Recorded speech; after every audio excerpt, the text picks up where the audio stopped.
I don't know if anyone knows. I started recording this live and realized my microphone wasn't plugged in, so we're gonna have to do it again. But it's fine, because I didn't make any sarcastic comments. Okay. Chapter 2, An Open Book. This is an Audible production. The next day was better and worse. Edgy. It was better because it wasn't raining yet, though the clouds were dense and opaque. It was easier because I knew what to expect of my day. Mike came in to sit by me in English and walked me to the next class, with chess club Eric glaring at him all the while, which was flattering. People didn't look at me quite as much as they had yesterday, because everyone thinks you're boring. And I sat with a big group at lunch that included Mike, Eric, Jessica, and several other people whose names and facts I now remembered, but somehow Stephanie Meyer does not mention them.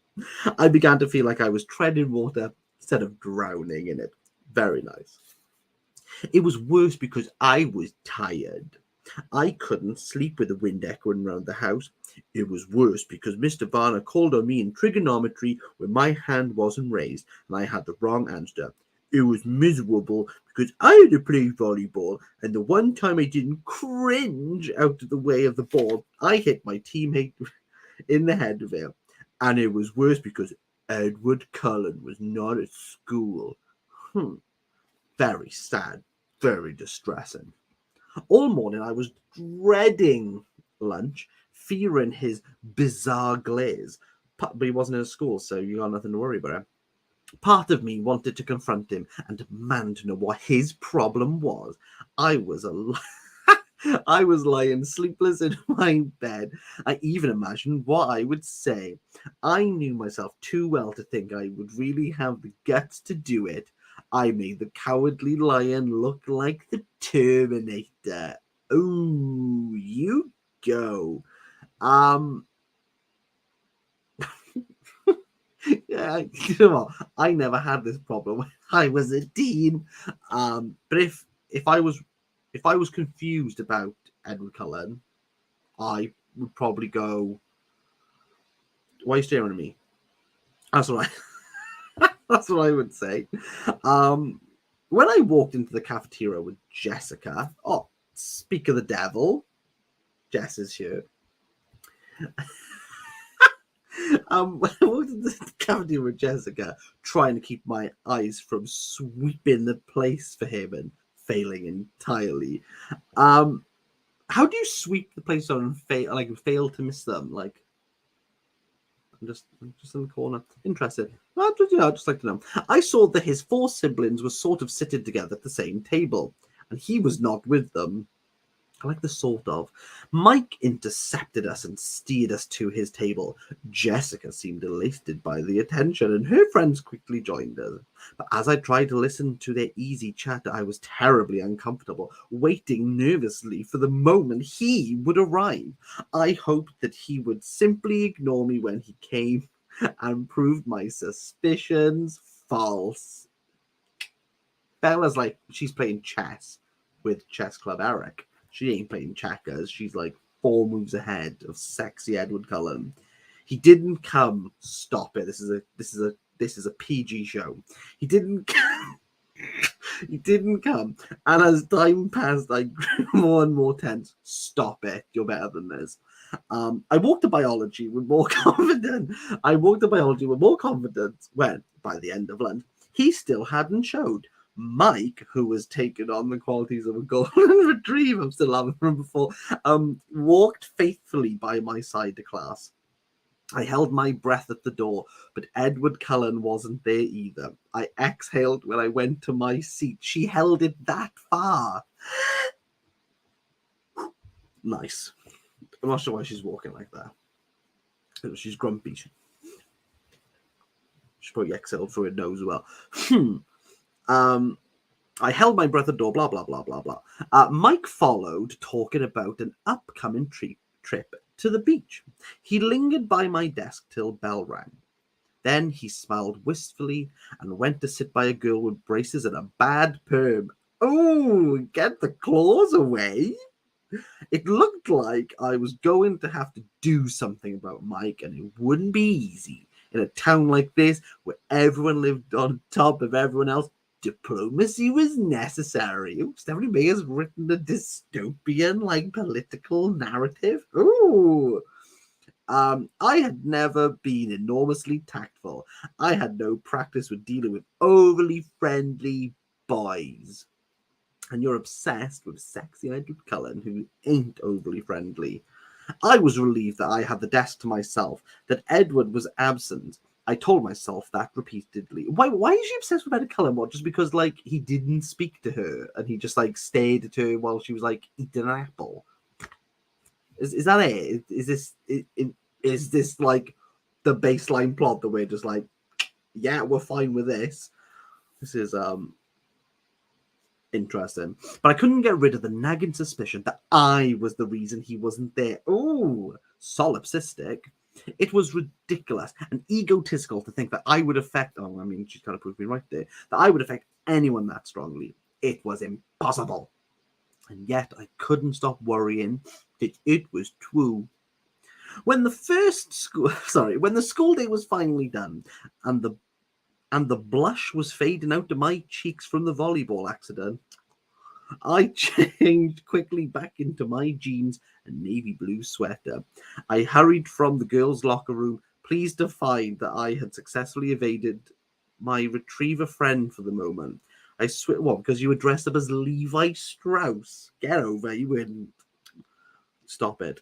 I walked swiftly out to the parking lot. It was crowded now with fleeing students. Days ended. Calm down. I got in my truck and dug through my bag to make sure I had what I needed. Just that little. We don't know. We don't know the information.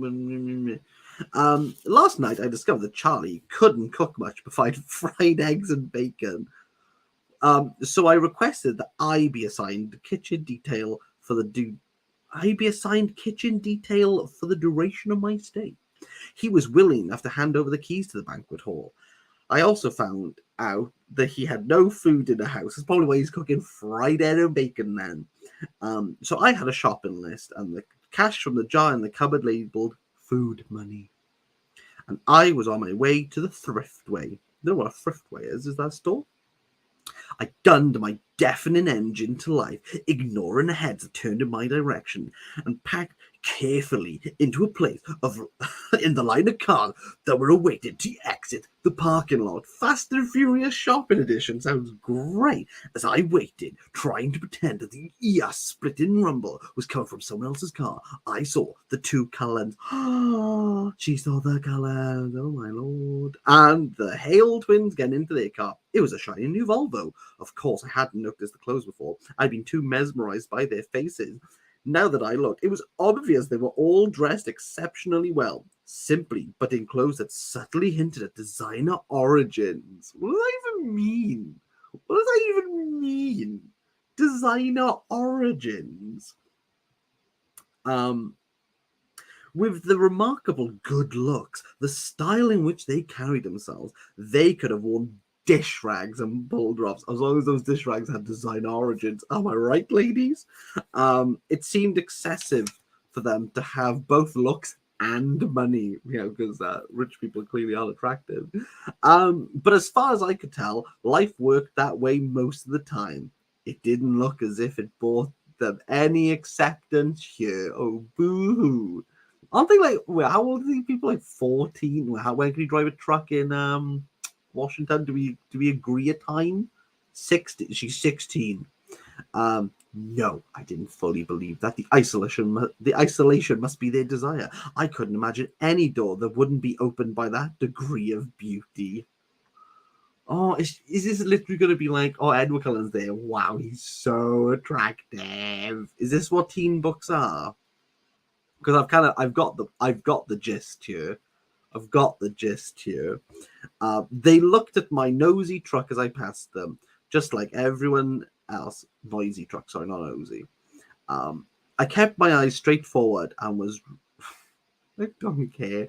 I was relieved when I was finally free of the school grounds. The Thriftway was not far from the school, just a few streets south of the highway. It was nice to be inside the supermarket. Thriftway's a supermarket. We've learned something new. I did the shopping at home, and I fell into the pattern of the familiar task gladly. The store was big enough inside that I couldn't hear the tapping of the rain on the roof to remind me of where I was.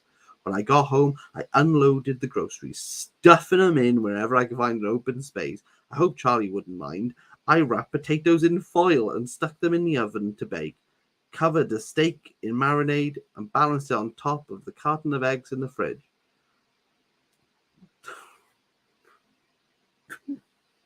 Oh no, what am I doing? Well, there we go. She complained about bacon and eggs, and she's making steak and potatoes. You can find this recipe online. When I was finished with that, I took my bag upstairs. Before starting my homework, I changed into a pair of dry sweats, pulled my damp hair up into a ponytail, and checked my email for the first time. I had 3 messages. Bella, my mum wrote, write me as soon as you get in. Tell me how your flight was. Is it raining? Miss you already. I'm almost finished packing for Florida, but I can't find my pink blouse. Do you know where I put it? Phil says hi, Mum. I sighed and went to the next. It was sent 8 hours after the first. Bella, she wrote, why haven't you emailed me yet? What are you waiting for? Mum. The last one was from this morning. Isabella. Oh no. Isabella, if I haven't heard from you from 5:30 p.m. today, I am calling Charlie. I detailed the clock. I still had an hour, but Mum was well known for jumping the gun. Yeah, imagine like your daughter like leaving and then she never got in contact with you, making sure she was safe. Yeah, that's jumping the gun. Teens. Mum, calm down. I'm writing right now. Don't do anything rash. Bella. I sent that and began again. Mum, everything is great. Of course it's raining. I was waiting for something to write about. School isn't bad, just a little repetitive, just like this prose. I met some nice kids who sit by me at lunch. Your blouse is at the dry cleaners. You were supposed to pick it up Friday. How does she know? Why is this a subplot? Is this a subplot I'm meant to be caring about the pink blouse? Charlie bought me a truck. Can you believe it? I love it. It's old, but really sturdy, which is good, for me. I miss you too. I'll write again soon, but I'm not going to check my email every 5 minutes. Relax, breathe. I love you, Bella. I decided to read Wuthering Heights. Of course you did. The novel we were currently studying in English. Yet again, for the fun of it, mate. Wuthering Heights is not fun. Wuthering Heights is the biggest drag ever. And I think that's a great parallel to what I think Twilight is going to be. Yet again, for the fun of it. And that's what I was doing when Charlie came home. I'd lost track of the time. I hurried downstairs to take the potatoes out and put the steak in to broil. Broil, for the UK peeps, is grilling. I don't know why they call it broil. The pink blouse is a metaphor. We need to stop that. No. Emily Bronte, she only wrote one book, and she decided, you know what, yeah, I'm fine after that. I think she died, but, she took one for the team. What's wrong with me? I really don't like Wuthering Heights. Heathcliff isn't even that angry. You're welcome. Bella, my father called out when he heard me on the stairs. Not Charlie. Very interesting. Now it's the father. Who else? I thought to myself. Hey, Dad. Welcome home. Thanks. He hung up his gun belt and stepped out of his boots as I bustled about the kitchen. As far as I was aware, he'd never shot the gun on the job, but he kept it ready. When I came here as a child, he would always remove the bullets as soon as he walked in the door. I guess he considered me old enough now to shoot myself by accident and not depressed enough to shoot myself on purpose. Oh my.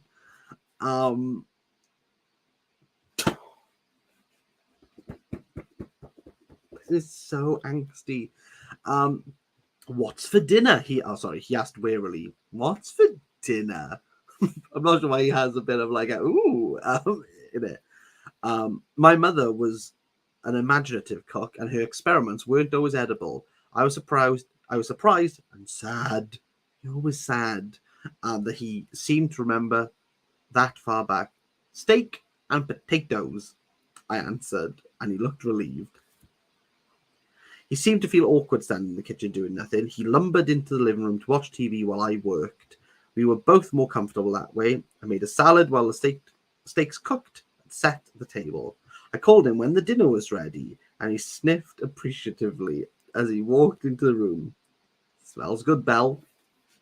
Thanks. Great interaction. Good father-daughter moment, that. We ate in silence for a few minutes. It wasn't uncomfortable. Neither of us was bothered by the quiet. In some ways, we were well suited to living together. So, how did you like school? Have you made any friends? He asked as he was taking seconds. Well, I have a few classes with a girl named Jessica. I sit with her friends at lunch. And there's this boy, Mike, who's very friendly. Everyone seems nice, with one outstanding exception. That must be Mike Newton. Nice kid, nice family. His dad owns the sporting goods store just out of town. He makes a good living off all the backpackers who come here. Do you know the Cullen family? I asked hesitantly. The Dr. Cullen's family? Sure, Dr. Cullen is a great man. Are they? The kids? A little bit different. Really hot. They don't seem to fit in very well at school. Charlie surprised me by looking angry. People in this town, he muttered. Dr. Cullen is a brilliant surgeon who could probably work in any hospital in the world, make 10 times the salary he gets. He continued, getting louder. And we're lucky to have him, lucky that his wife wanted to live in a small town and he's an asset to the community. And all of those kids who are well behaved and polite, I had my doubts when they first moved in and with all the adopted teenagers. And I thought we might have some problems with that. But they're all very mature, and I haven't had one speck of trouble from any of them. And that's more I can say for the children of some folks who live here in this type of generation. They stick the way that a family should. Camp tricks every other weekend. Just because they knew, people need to talk. Okay, I think Charlie has something to do with Dr. Cullen. But he sees Dr. Cullen, like, oh, he's so hot. Like, maybe I'll look at him across the street. We love a parallel. It was the longest speech I've ever heard Charlie make. He must feel strongly about whatever people were saying. Good insight there. I backpedaled. They seem nice enough. I just noticed they kept to themselves. They're all very attractive, I added, trying to be a bit more complimentary. You should see the doctor, Charlie said. Oh, my Lord. What? Get Charlie an Oscar. Stick him on a pedestal, mate. Yes. Why did she add that in? They're really attractive. Like, is that what you have to do? Is that what you have to, like, when you're like, oh, I didn't really mean to say that, but, like, you know, really, really sexy, though, isn't it? And everyone goes, damn straight. Yes. It's a good thing he's happily married. A lot of nurses at that hospital must have a hard time concentrating on their work around him. Oh, calm down, Charlie. That's the metaphor putting up the gun belt. Guns, phallic, male. I know Brokeback Mountain. Brokeback, not to be confused with Brookside. That's a very different sitcom. Well, I'm playing into this. Literary genius.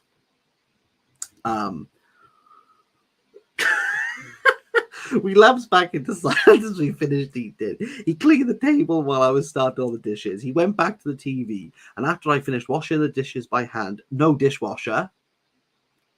Okay, Bella, like, you're in his house. Calm down. I could feel the tradition in the making. That night was finally quiet. I fell asleep quickly, exhausted. The rest of the week was uneventful. I got used to the routine of my classes. By Friday, I was able to recognize, if not name, all of the students at my school. In gym, the kids on my team learned not to pass me the ball or to step quickly in front of me, as the other team tried to take advantage of my weakness. I happily stayed out of their way. Edward Cullen didn't even come back to school. That's a one-line paragraph there. Emphasis, people. Every day, I watched anxiously until the rest of the Cullens entered the cafeteria without him. I could relax and join in the lunchtime cook. Oh, I'm sorry, I can't get over that. Like Charlie's like, yeah, Edward's dad. What a hanky piece of meat. If he wants some steak potatoes around there, if you know what I'm saying. Meat and two potatoes. Oh my gosh, it's an extended metaphor. Just like the pink blouse. Mostly it said road trip to the La Push Ocean Park in the 2 weeks that Mike was putting together. I was invited and I had agreed to go, more out of politeness than desire. Beaches would be hot and dry. Thanks, David Attenborough. By Friday, I was perfectly comfortable entering my biology class, no longer worried that Edward would be there.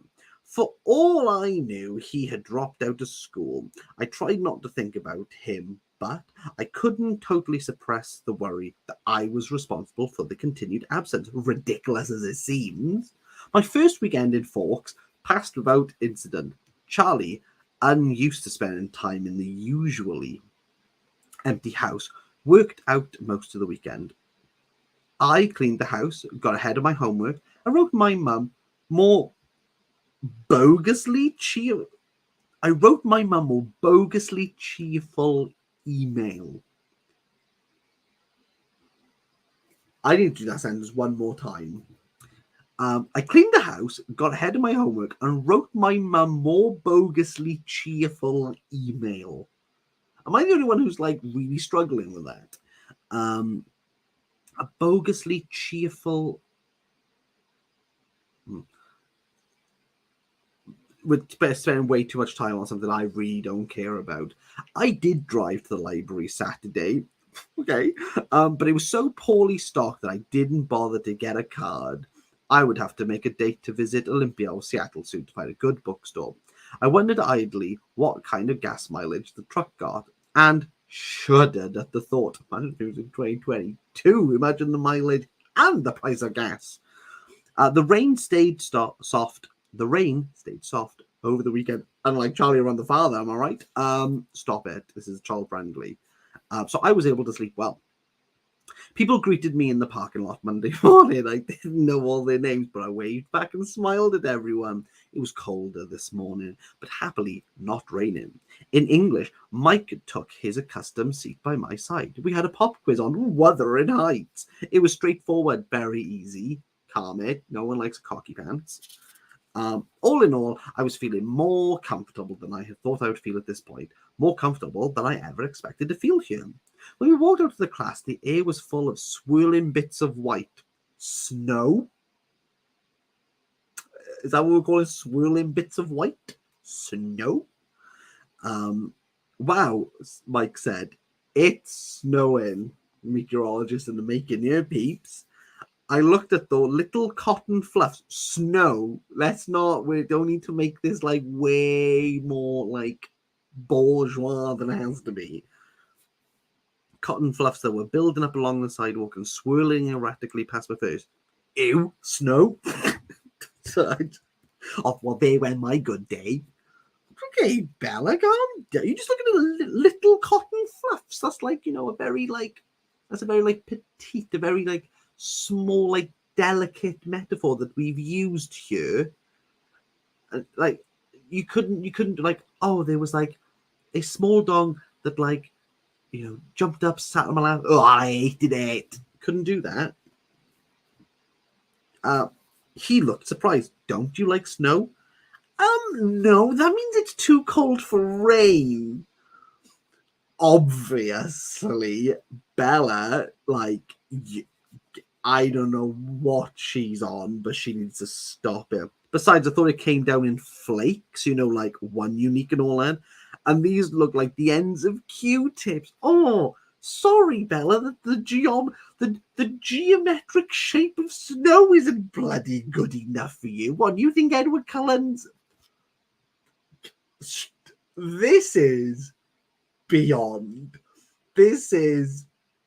What she thinks she can...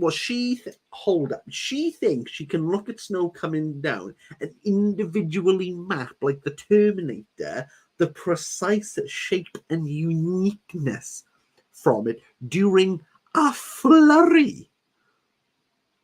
Bella is on a different planet. Bella, what is this girl's problem? Have you ever seen Snowfall before? He asked incredulously. If she says no, she needs to grow up. Sure, I have. I paused. On TV. Oh, no. This is...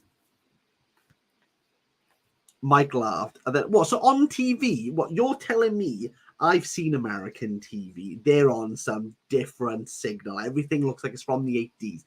It's mostly blurry American TV.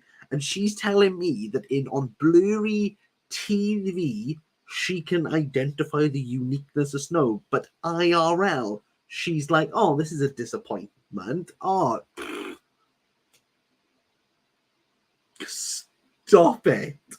This is... Oh, why?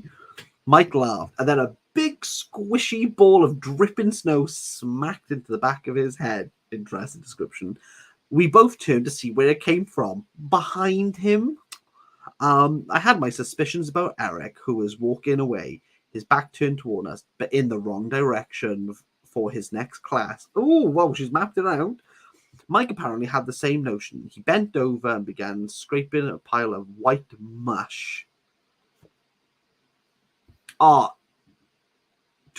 Trust me, American TV.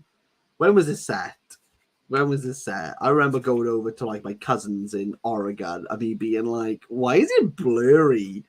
You're on like a different like lines.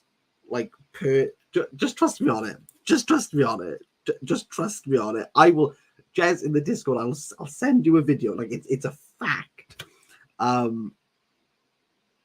Once people started throwing wet stuff, I'll go inside. He just nodded, his eyes on Eric's retreating figure. Throughout the morning, everyone chatted excitedly about the snow. Apparently, it was the first snowfall of the new year. I kept my mouth shut. Sure, it was drier than rain until it melted in your socks. What have you got your socks out for? What do you mean? Why is this a concern? Oh, do you like snow? Yeah, I love it until my socks get wet. What? And the rain doesn't. Oh, I can't. It was drier than rain. You've just been talking about how wet it is. Stephanie Meyer literally needed to hit a word count. I walked alertly to the cafeteria with Jessica after Spanish. Mush ball flyings everywhere. Why we can't just go snow? I kept a binder in my hands, ready to use it as a shield if necessary. Jessica thought it was hilarious, but something in my expression kept her from lobbing a snowball at me herself. Mike caught up to us to see. Mike walked up to us as we were walking in the doors, laughing, with ice melting the spikes in his hair. Water. Pick. Is it hard or soft, Bella? Can you just pick one, please? I stood frozen. There were 5 people at this table. Hello, Bella. What do you want? Jessica pulled my arm. I looked down. My ears were hot. I had no reason to feel self-conscious. I reminded myself I hadn't done anything wrong. What's wrong with Bella? Mike asked Jessica. Nothing. I'll just get a soda today. I caught up to the end of the line. Aren't you hungry? Jessica asked. Actually, I feel a little sick, I said, my eyes still on the floor. Why is she sad? She just walked in. That's it. That's why she's upset, because she got inside. Oh, this girl. I waited for them to get food and then followed them to the table, my eyes on my feet. I sipped my soda slowly, my stomach churning. Twice Mike asked with unnecessary concern how I was feeling. I told him it was nothing, but I wondered if I should play up to it and escape to the nurse's office in the next hour. Why is she upset? Why this has not been established. She was like, oh, I hate that I can't identify the quality of snowflake. She's come inside now. She's like, I may play up to this. Ridiculous. I shouldn't have to run away from what? Your own troubles that you were putting onto the world? I decided to permit myself one glance at the Cullen family table. If he was glaring at me, I should skip biology like the coward I was. We haven't even said that he's here. I am so lost. So is he in the school? Because she's like, oh, he's not here. That's what made it worse at the beginning, and now he's there. They were laughing. Edward, Jasper, and Emmett all had their hair entirely saturated with melting snow. Wet. Wet. Why are we... What? Alice and Rosalie were leaning away as Emmett shook his dripping hair towards them. They were enjoying the snowy day just like everyone else, only they looked more like a scene of a movie than the rest of us. But aside from the laughter and playfulness, there was something different. I couldn't quite pinpoint what that difference was. I examined Edward the most carefully. He wasn't in school. He wasn't in school. Why is she upset? Why is she only drinking a soda?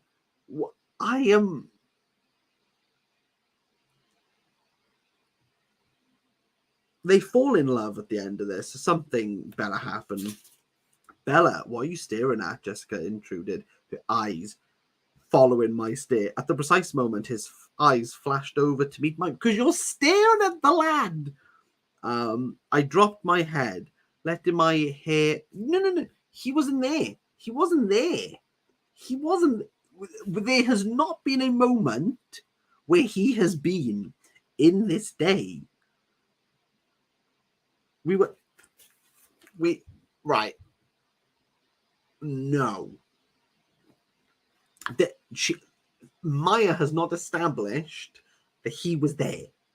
And we haven't established why she's upset and now why she's staring him out.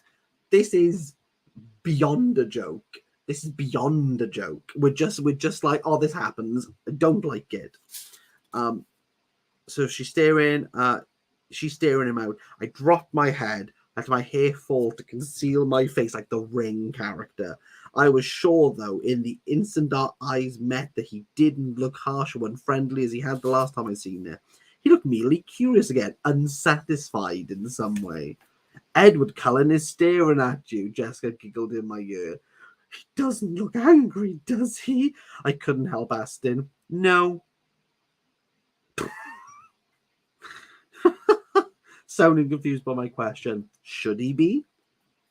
I don't think he likes me, I confided. I still felt queasy. Why are you feeling queasy? I put my head down on my arm. The Cullens don't like anybody. Well, they don't notice anybody enough to like them, but he's staring at you. Stop looking at him, I hissed. She snickered, but she looked away. I raised my head enough to make sure she did, contemplating violence if she resisted. My gosh. She was like Hadouken in her. Mike interrupted us there as he was planning an epic battle of the blizzard in the parking lot after school. Snow fight. Why is Maya like refusing to use the word snow apart from adding like the most banal adjectives to the side of it? Why is she just like refusing? Snow. We know what snow is. Teens do not need to be like sheltered from snow. Why are we... Oh. She's gonna Hadouken. Okay, Mike interrupted us, Battle of the Blizzard, in the parking lot after school and wanted us to join. Jessica agreed enthusiastically. The way she looked at Mike left little doubt that she would be up for anything he suggested. I kept silent. I would have to hide in the gym until the parking lot cleared. For the rest of the lunch hour, I very carefully kept my eyes on my own table. I decided to honor the bargain I made for myself. Since he didn't look angry, I would go to biology. My stomach did frightened little flips at the thought of sitting next to him again. I didn't want to walk to class with Mike as usual. He seemed to be a popular target for the snowball snipers. Well, we finally used Stephanie Mayer. Well done you. Besides, he groaned in unison. It was raining, washing all traces of the snow away in the clear, icy ribbons down by the side of the walkway. I pulled my hood up, secretly pleased that I would be free to go straight home after gym. Mike kept up a string of complaints on the way to building 4. Once inside the classroom, I saw with relief that my table was still empty. Mr. Banner was walking around the room, distributing one microscope and a box of slides to each table. Class didn't start for a few minutes, and the room buzzed with conversation. I kept my eyes from the door, doodling idly on the cover of my notebook. I heard very clearly when the chair next to me moved, but his eyes stayed carefully focused on the pattern I was drawing. Hello, in a quiet musical voice. Oh, sorry, a musical voice. He comes in with jazz hands. Well, hello, Dolly. That's how it's a bit quiet. Hello, Dolly. That's grand. I looked up, stunned that he was speaking to me. He was sitting as far away from me as the desk allowed, but his chair was angled towards me. His hair was dripping wet, disheveled. Even so, he looked like he'd just finished shooting a commercial for hair gel. It was dripping wet, so it's not, is it? Unless it's like Brill cream. Wow, Brill. My name is Edward Cullen, he continued. I didn't have a chance to introduce myself last week. You must be Bella Swan. Ship it now, people. Ship it now. Oh, I have to figure out my like Team Cullen or Team Wolf. What's his name? Wolf. Team Wolf. That's what they do. Team Wolf. Team Cullen. Team Wolf. Is this even the same book, Team Wolf? I don't know. My mind was spinning with confusion. Had I made up the whole thing? He was perfectly polite now. I had to speak. He was waiting. I couldn't think of anything conventional to say. How do you know my name? I stammered. He laughed a soft, enchanting laugh. What's an enchanting laugh? I don't know. He laughed a soft, enchanting laugh. Oh, I think everyone knows your name. The whole town been waiting for you to arrive. Creepy. I grimaced. I knew it was something like that. No, I persisted stupidly. I meant, why did you call me Bella? 'Cause that's your name? He seemed confused. Same. Do you prefer Isabella? No, I like Bella. What are you kicking off about? I said, but I think Charlie, I mean my dad, must call me Isabella behind my back. Is that what everyone here seems to know me as? He just said your name's Bella Swan. I tried to explain, feeling like an utter moron. Absolutely. Oh, he let it drop and looked away awkwardly. You have ruined the moment. Oh, why do people really overcomplicate the what's your name? We've had R.C. Walden do this, where this is your name. It seems to be very convoluted, and Stephanie Meyer was the originator of this. There's a legacy here of really overcomplicating. This is your name character, and the character goes, "Wow, I don't know." Thankfully, Mr. Banner started class at that very moment. I tried to concentrate as he explained the lab we would be doing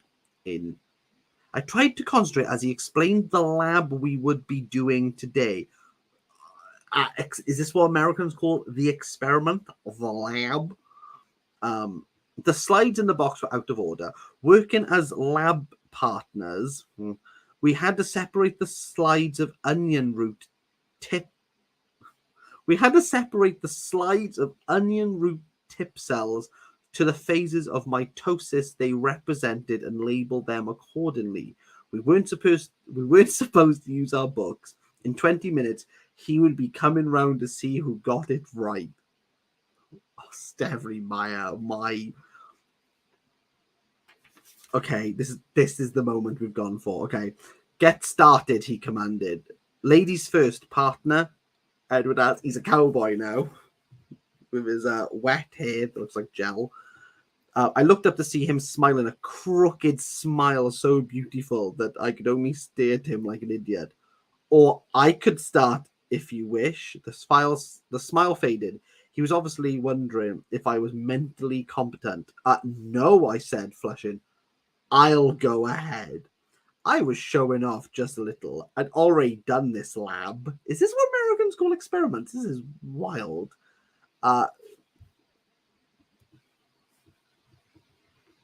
Obviously, when I have my chaps on, and I got to hold on to my belt buckle as well. By the side of me, there's a bucking bronco, and I have A1 sauce like in my beard. Not bottles of it, just smeared. That's what gives it the orange complexion. Thank you. Are we literally going to go through the mitosis stage of onion cell? Is this literally a subplot that we're actually going to experience together?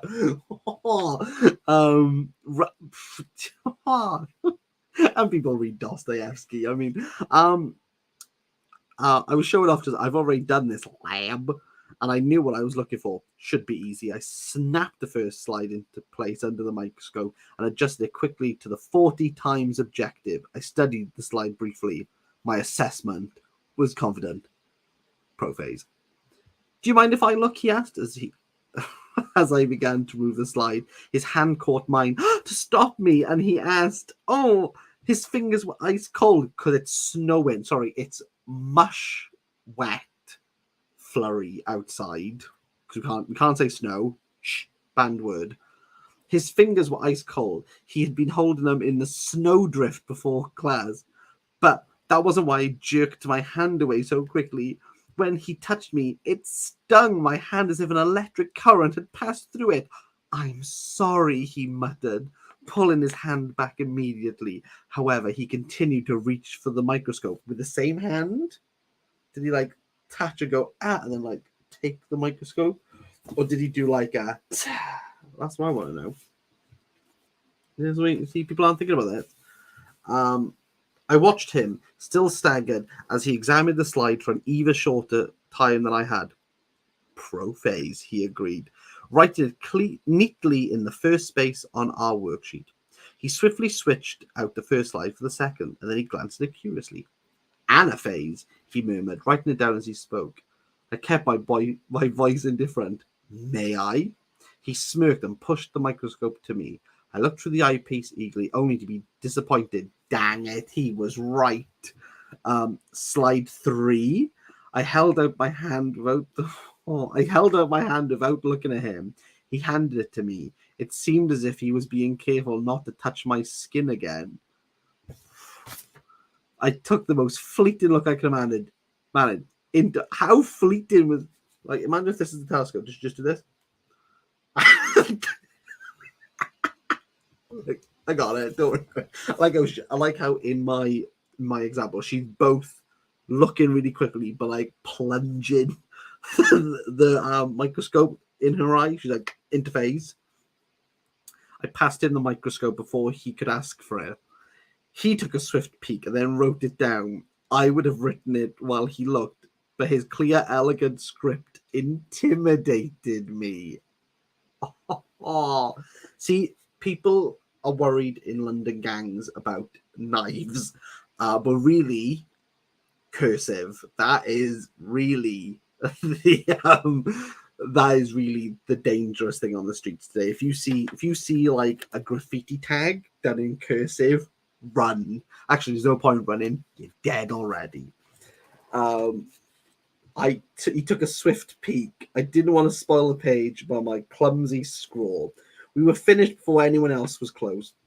I could see Mike and his partner comparing 2 slides again and again. And another group had their book open under the table. Ooh, snitches! Can't believe she did that. Which left me with nothing to do but to just not look at him. Oh, wow.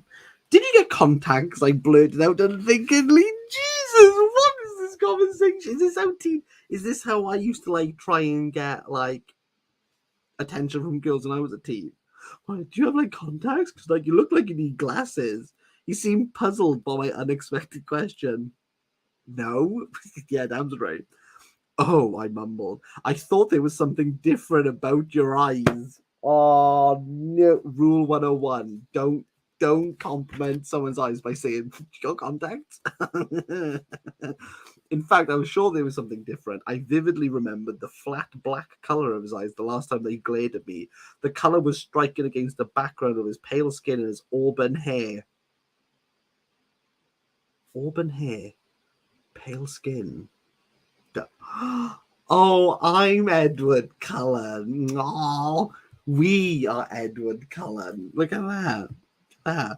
Today, his eyes were completely different color, a strange ochre, darker than butterscotch. I don't know how dark butterscotch is. This is very American, but with the same golden tone. I didn't understand how that could be, unless he was lying for some reason about the contacts, or maybe Fawkes was making me crazy in the literal sense of the word. No, we're not going to go there. I was going to say, didn't she notice the color of his eyes from across, like, the cafeteria? I mean, to be fair, she can notice that, like, not all snowflakes down to, like, a real small scale don't look like each other. So maybe she doesn't need contacts. Wouldn't need to ask Bella Swan, do you have contacts? She's like, mate, I've already seen into your soul. I looked down. His hands were clenched into hard fists again. He's like, oh, someone asked me about the contacts. Mr. Banner came to our side of the table to see why we weren't working. He looked over the shoulder to glance at the completed lab. He then stared more intently to check the answers. So, Edward, didn't you think Bella should get the chance with the microscope? Mr. Banner asked. Bella, Edward corrected. Damn straight. Actually, she identified 3 out of the 5. Mr. Banner looked at me now, his expression skeptical. Have you done this lab before? He asked. I smiled sheepishly. No, with onion root. Whitefish bastula? Yeah. Mr. Banner nodded. Were you in advanced placement program in Phoenix? Yes. Well, he said after a moment, I guess it's good you two are lab partners. He mumbled something else as he walked away as I left. He began doodling on my notebook. Where on earth did Stephanie Meyer get whitefish bachelor out? Where on earth? Sat there in a little cubbyhole. She's like, she's putting her headphones back on, and she's like, I've done the sexy times of Onion, extended metaphor. You're welcome. Oh, Alice said, oh, what do you need? Oh, think of something else. Come on, Steph. Come on. Oh, whitefish bachelor. Like, I kept that in my pocket for a good old time. I don't know what it is, butterscotch. I imagine it's like toffee. You must have done that lab before. Who remembers this? Why are we justifying this? No. Whitefish, like, oh. Next time someone says to me, oh, so what do you want in the restaurant? I'll be like, whitefish bachelor. Not really answered, blah, blah, blah. Don't you like the cold? It wasn't a question, or the wet. Fawkes must be a difficult place for you to live in, he mused. You have no idea, I muttered darkly.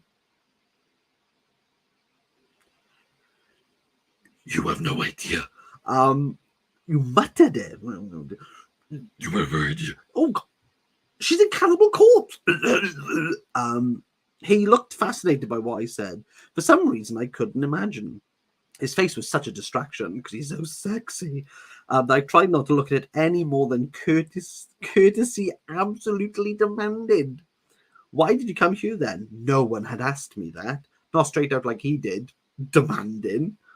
It's complicated. I think I can keep up, he pressed. I paused for a long moment. Pause would have just done. And then made the mistake of meeting his gaze. His dark gold eyes confused me, and I answered without thinking. My mother got remarried, I said. That doesn't sound too complex, he disagreed. But then he was suddenly sympathetic. When did it happen? Fishing. That's called fishing for information, that. Last September, my voice sounded sad, even to me. Last September. And you don't like him? Edward surmised, his tone still. No, Phil's fine. Too young, maybe, but nice enough. Why didn't you stay with him? I couldn't fathom his interest, but he continued to stare at me with his penetrating eyes, as if this is a child friendly. Stop it. Can't take words like that out of context.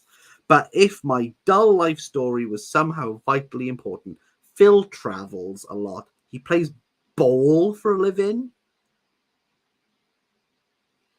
What does that mean? He plays ball. Baseball? He's a baseballer? A baseballist? Probably in Britain we call, I don't know, like a baseball. Baseball. Let's go, Red Sox. Let's go. So like, he plays baseball for a living. Have I heard of him? Probably not. He doesn't play well. He plays ball for a living. He probably does he's probably pretty good at the ball. Strictly minor league. I don't know what that means. He moves around a lot. Is he playing with like 12-year-olds? Is that minor league? Is that little league? I would prefer it if Bella's like, yeah, he's a bit too young for my mum. He's playing in like little league. Yes. I mean, I only know the Red Sox.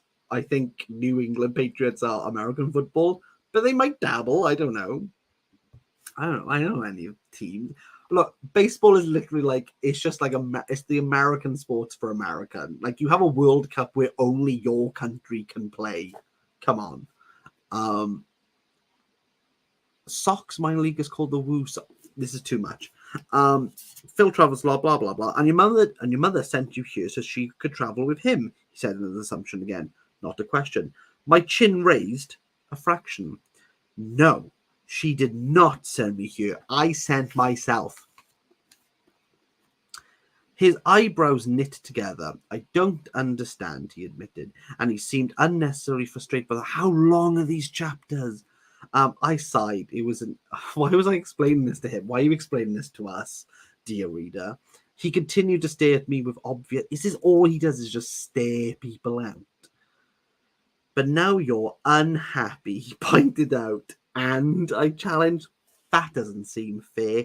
He shrugged, but his eyes were still in... Is Edward Cullen just like this the entire conversation? Like, wow, that's really sad. Like, he plays bass, he doesn't blink, though. Which is on it. Let's see if I can Edward Cullen this book. But now you're unhappy, he pointed out, and I tried. That doesn't seem fair. He shrugged, but his eyes were still intense. I laughed without humor.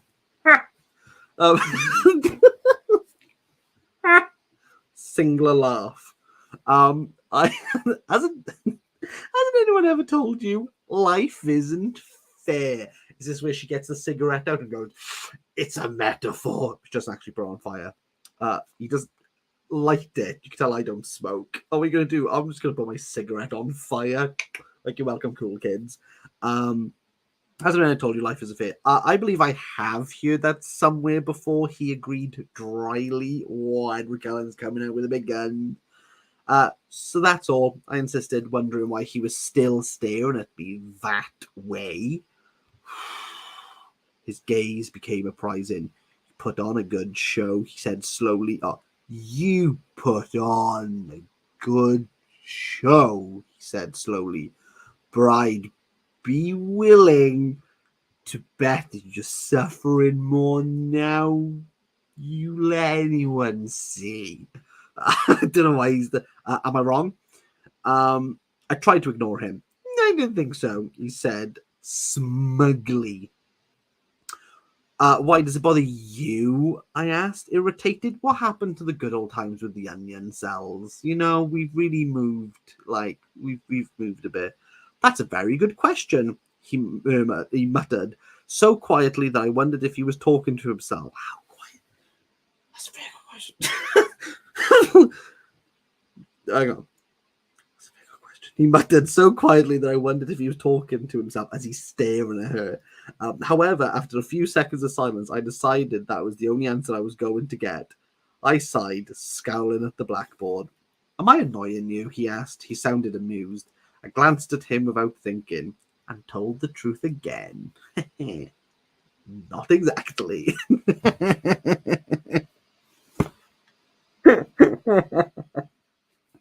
Oh.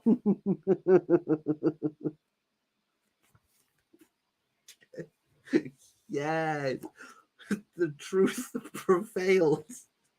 Exactly. Just like that. I like that. I'm more annoyed at myself. What self-loathing. Keep digging that pit, Bella. My face is so easy to read. My mother always calls me an open book. See, we've learned something about Bella, and we've also learned a nice little expression. And isn't that what life is about? Life might not be fair, but we can learn. On the contrary, I find you very difficult to read. Despite everything I'd said and he'd guessed, he sounded like he meant it. It was as if he has a heart, but he's a vampire, so he probably doesn't. You must be a good reader then, I replied. Usually. What is this like? Oh, you're this. Do you think I'm this? And then like vague in the middle, like response. Mr. Banner called the class to order. And then I turned with relief to listen. I was in disbelief that I just explained my dreary life to this bizarre, beautiful, sexy boy who may or may not despise me. He seemed engrossed in our conversation, but now I could see from the corner of my eye that he was leaning away from me again, his hands gripping the edge of the table with unmistakable tension. Ed needs a chill. I tried to appear attentive as Mr. Banner illustrated with transparencies of the overhead projector what I had seen without difficulty through the microscope, but my thoughts were unmanageable. When the bell finally rang, Edward rushed as swiftly and as gracefully from the room as he had last Monday. And like last Monday, I stared at him in amazement. All these two people are doing is staring at each other. That's all Bella has done is stare at Edward Cullen, given vague middling responses, and refused that snow is a word. That was, oh God. Edward's Mike skipped quickly to my side and picked up my books for me. I imagined him with a wagging tail for reasons we're not drops that. That was awful, he groaned. They all looked exactly the same. You're lucky you had Cullen for a partner. Well, I didn't have any trouble with it, I said, stung by his assumption. Yes. Go on, Bella, you tell him. Shut up, Mike. That even is your name, Michael. I didn't have trouble with it. I'd done the lab before. Why are we? Is this what Americans call like experiments or like the lab? That's wild. I could tell I added before I could get his feelings hurt. Cullen seemed friendly enough today, he commented as we shrugged into our raincoats. Nice. He didn't seem pleased about how do you get it on like through your arms? Like is that like a pretty big like if it's on your wrists, well, I'll stand up for it. If it's on your wrists, I think you could like yeah, I think yeah, I can go with that. I was mocking it, but actually I think I've seen people do that. I wonder what it was with him last Monday. I couldn't concentrate on Mike's chatter as we walked to gym and PE. Didn't do much to hold my attention either. Mike was on my team today. He chivalrously covered my position as well as his own. So my wool gathering was only interrupted when it was my turn to serve. My team ducked wearily out of the way every time I was up. Is this just like a thing that we're just gonna have to learn? Like is this what are they playing? Are they playing baseball? That's how I baseball. One arm it. They call me Babe Ruth. Can have that for free. Unsure why I winked. Sorry, that's too much. But yeah, I'd be Babe Ruth, just like boop, I'd knock it out. I'd home run it. I was pretty good at Wii Sports baseball. So stop winking, Kieran. That's like really creepy. I'll just do the Edward Cullen stare from now on. The rain was just a mist. That's just called rain. As I walked to the parking lot. Why do we overcomplicate mist then? But I was happier when I was in a dry cab. I got the heater running for. She's not talking about like a taxi, is she? I was in the dry cabin of the car. Is that what you call it? It's interesting. I've never thought about it. I got the heater running. For once, not caring about the mind-numbing roar of the engine. Why did she keep mentioning about the roar of the car? Like we care. I fluffed my damp hair out of the heater so it could dry some more. Why is it in the heater? Why would you I'll just slot it through and turn her up. I looked around to make sure it was clear. That's when I noticed the still white figure. Edward Cullen was leaning against the front door of the Volvo. 3 cars down from me and staring intently in my direction. I swiftly looked away and threw the truck into reverse, almost hitting a rusty Toyota Corolla in my haste. Lucky for the Toyota, I stopped on the brake in time. It was just a sort of car that my truck would make scrap metal of. I took a deep breath, looking out the other side of my car and cautiously pulling out again with greater success. I don't care. I stayed ahead. I stayed straight ahead as I passed the Volvo, but from a peripheral peak, I could swear I saw him laughing. Chapter 2, people. Let's recap.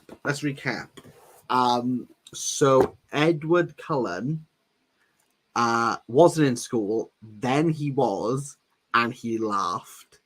And then for Bella, she was miserable, denied snow, and then was unhappy with snow.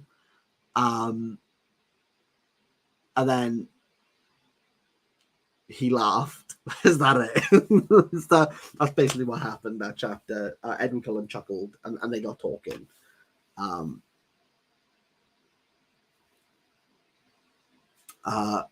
Let's go for the comments here. Bella has been unhappy the whole time I've been on the stream. It's been since the beginning. I'm 44 pages in and she's dared to crack a smile. It was a dark, crooked smile. I think that's all we had. She's outwardly miserable. What is he talking about? We don't know. There's somehow he was there. And this is all they do. Is just stare. We saw some. Yeah. Oh, Bella's dad really fancies Edward Cullen's dad, but he doesn't talk. It's not like that though. But it is. It's not. It's not though. They're just friends. He'd like to be more. Do